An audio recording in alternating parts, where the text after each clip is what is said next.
Segunda parte, para completar e finalizar a nossa conversa. Santo Agostinho, guia intelectual e espiritual do Papa Leão XIV, nos ajuda a entrar no mistério da vida de Deus. Tu nos criastes para ti e o nosso coração está inquieto enquanto não repousar em ti. Essa inquietude é uma força dinâmica, é um desejo que nos impele a buscar o rosto de Deus, como também atesta São Paulo na carta aos Filipenses. Somos chamados a expandir nossos corações para acolher a infinitude de Deus.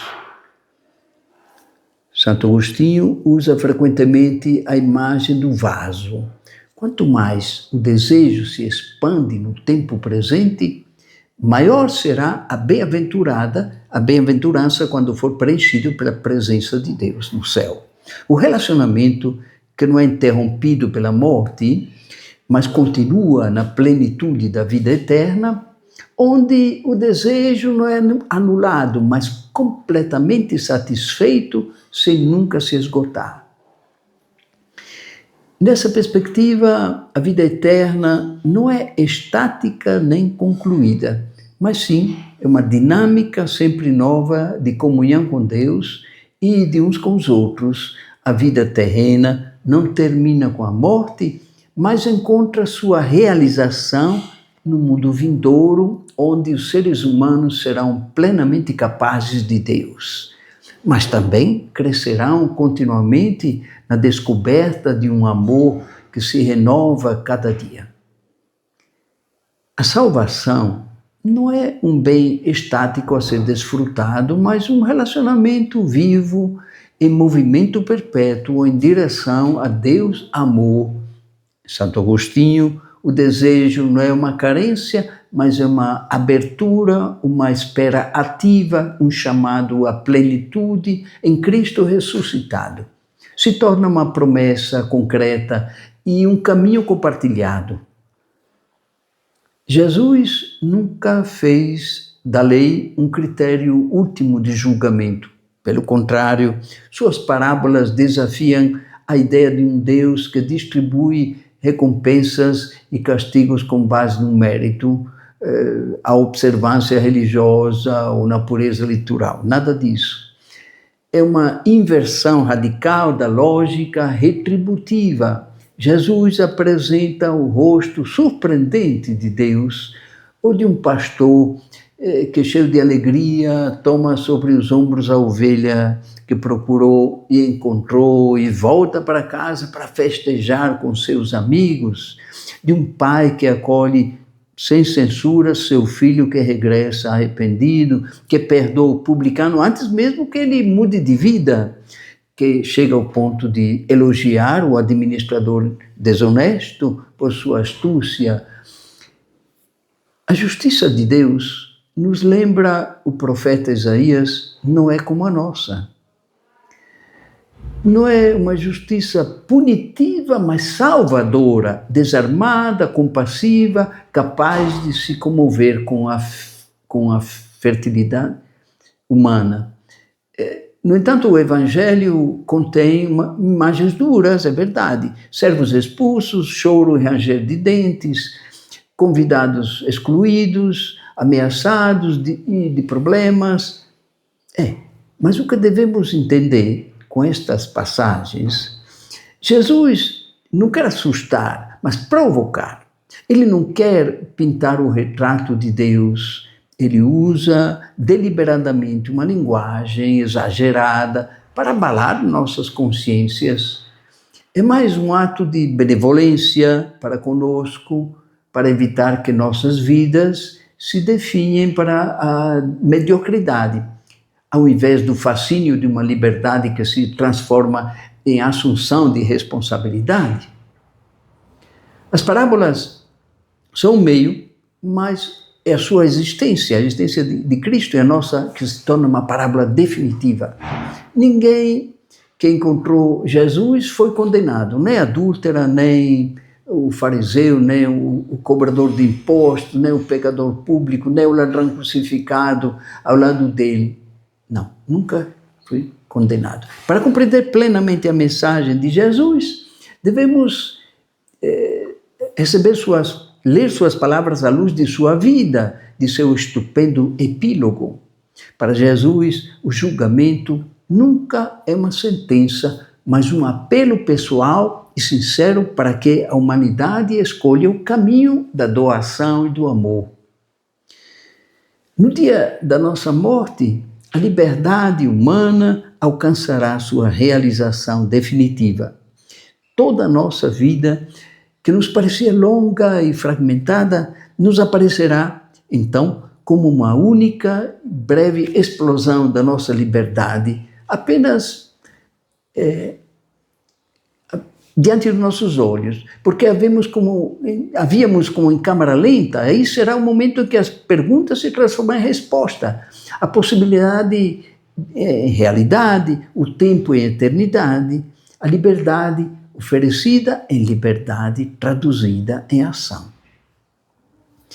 Não precisa adoçar a realidade da morte, porém é necessário reconhecer toda a sua vertigem existencial. Um dia experimentaremos com terror a escuridão da morte como a perda de tudo, mas naquele mesmo exato momento nós seremos tomados por uma alegria imensa ao reconhecer que o vazio que nós pensávamos ser o absoluto é, na verdade, preenchido por Deus, por aquele mistério original que nós chamamos de Deus, por sua luz pura e por seu amor que tudo tira de nós e tudo nos dá. E deste mistério veremos emergir o rosto de Jesus, o abençoado. Para o teólogo Rahner, Deus continua sendo o outro, mas não um Deus distante, inatingível. Ele se revelou no rosto de Jesus, aquele rosto que simultaneamente é a plenitude de Deus e a humanidade, o rosto da humanidade.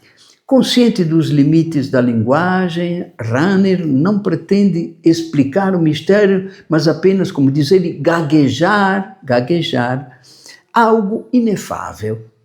Dom Lauro escreve aqui, olhe, aqui é mais ou menos como é que eu gostaria, não digo de descrever o que está por vir, mas pelo menos indicar, gaguejar, como podemos aguardar temporariamente enquanto vivenciamos o próprio crepúsculo da morte como início do que está por vir. Para cada pessoa, o tempo de vida que vier é um breve instante que se torna o que deve ser. Quando nós pensamos na igreja, nós a conectamos a uma comunidade que acredita na outra vida de Deus, que estamos focados no funcionamento da igreja, mas não em reconhecer o rosto de Deus que nos foi dado por Jesus Cristo. Sem perceber, muitas vezes nos preocupamos com ajustes estruturais da igreja, planejamos sem Cristo.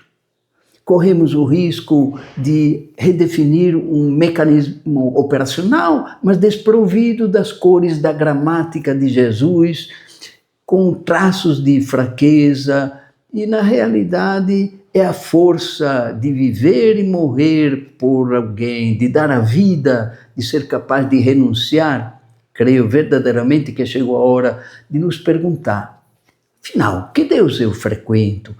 Que face de Deus a nossa comunidade de crentes oferece aos homens de hoje, ao homem contemporâneo? Está sendo enfatizado de muitas partes que o mundo dos jovens anseia por espiritualidade, busca sentido na vida, mas não encontra nos corredores da igreja, infelizmente.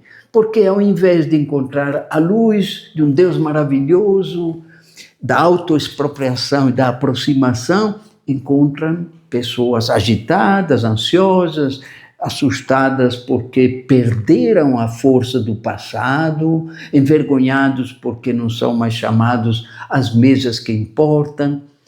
O nosso tempo pode ser uma hora favorável, uma oportunidade, na medida em que a nossa igreja seja capaz de recomeçar colocando a humanidade de Cristo no centro, através da frequência assídua e constante daquela palavra e daqueles evangelhos que nos dão um novo código de Deus.